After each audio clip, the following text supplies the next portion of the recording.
আচ্ছা তাহার পুত্র ধ্রুব লক্ষিত ঠিক আছে আর কোন সেখানে লেগে দিছি হ্যাঁ ঈশানীনগর সাইমন সদাগর তাহার মেয়ে বেহুলা সুন্দর তন্ত্র মন্ত্র করিয়া পঞ্চদাসী মিলিয়া কলসি করেছি সত্য করে তোর নাম লেগে দিছি লোকাই বলো দাদা বেহুলা দাঁড়িয়ে আছে কলসিটা নিয়ে বেহুলার কাছে যা আমি দাদুকে করি দিয়ে আসি ঠিক আছে দাদু টাকাটা আমি দেবো বলো তোমার কত টাকা হয়েছে দাদু ঠকাইস না অসম্ভব আমরা হচ্ছে 4 সদাগরের সন্তান কখনো টাকা নিয়ে কারোর সাথে বেইমানি করি না সোনার দাম তো বেশি হ্যাঁ 2 লাখ টাকা দি 2 লক্ষ টাকা দাদু তুমি আমার কাছে কম চেয়েছো তুমি যদি 5 লক্ষ টাকাও চাইতে আমি তোমাকে দিতাম ভুল করলাম না ঠিক আছে তোমাকে আমি 3 লক্ষ টাকা দেবো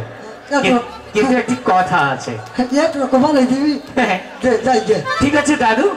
আমি কিন্তু তোমার অতীতের সব খবর জানি ঠিক আছে দাদু তুমি কি করেছো কিভাবে চলেছ তোমার অতীত বর্তমান সবই জানি তো 3 লক্ষ টাকা দিব কিন্তু বিনিময়ে একটি শর্ত আছে কি শর্ত কি আমার হাজিরা মার সাথে যা হয়েছে তা কিন্তু বলে দিব